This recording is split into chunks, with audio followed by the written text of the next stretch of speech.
అనగా వరలక్ష్మీదేవి సంతోషం చెందింది. వెంటనే మెలకు వచ్చి నాలుగు వైపులా చూస్తే చాలామంది వరలక్ష్మీదేవి కనపడలేదు.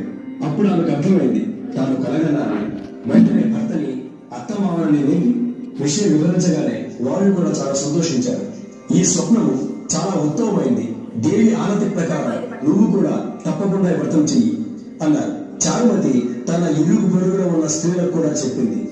వాళ్ళు చారుమతి ఎంతో ఉత్కంఠతో శ్రావణ మాసం ఎప్పుడు వస్తుందా అని ఎదురు చూడసాగారు. వారు ఎంతో ఎదురు చూసిన పౌర్ణమి ముందు శుక్రవారం రానే వచ్చింది.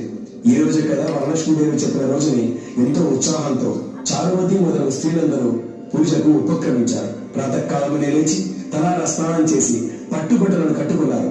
చారుమతి ఇంట్లో అందరూ చేరారు. అక్కడ ఒక ప్రదేశంలో గోమయంతో అలికారు. ఒక మంటపం ఏర్పరిచారు. దాని మీద ఆసనం వేశారు. ఆసనం పైన కొత్త బియ్యం పోసి మర్రి చిగురు మామిడాకుల అలంకారం అందులోకి వరలక్ష్మీదేవిని ఆవాహనం చేశారు. మొదలగు స్త్రీలంతా ఎంతో భక్తి శ్రద్ధలతో చేశారు. పద్మాసనే పద్మకరే పూజితే నారాయణ ప్రియదేవి సుప్రీత భవసర్వద అని శ్లోకంతో జ్ఞానవాహనాది షోడశోపచార పూజ చేశారు. 9 సూత్రముల తోరాన్ని కుడి చేతికి కట్టుకున్నారు. వరలక్ష్మీదేవికి అనేక రకములైన పిండి వంటలు చేసి నైవేద్యం పెట్టారు. దాని తర్వాత ప్రదక్షిణ చేస్తుండగా ఆ స్త్రీలందరికీ గల్లు గల్లు శబ్దం వినపడింది. వెంటనే తమ కాళ్ళను చూసుకుంటే గజ్జలు మొదలైన ఆభరణాలు కనిపించాయి. చారుమతి మొదలైన స్త్రీలంతా వరలక్ష్మీదేవి కృపా కటాక్షములు కలిగాయని ఎంతో మురిసిపోయారు.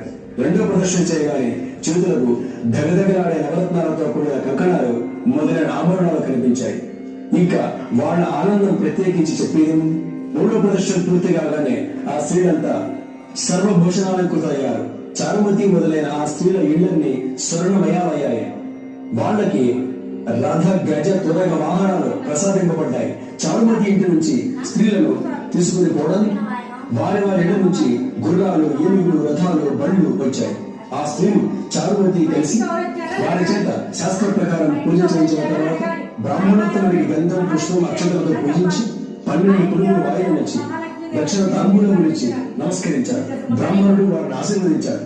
వరలక్ష్మీదేవికి నైవేద్యంగా పెట్టిన పిండి వంటలను బంధుమిత్రులతో తిని తమ కోసం వచ్చిన గుర్రాలు, ఏనుగులు మొదలైన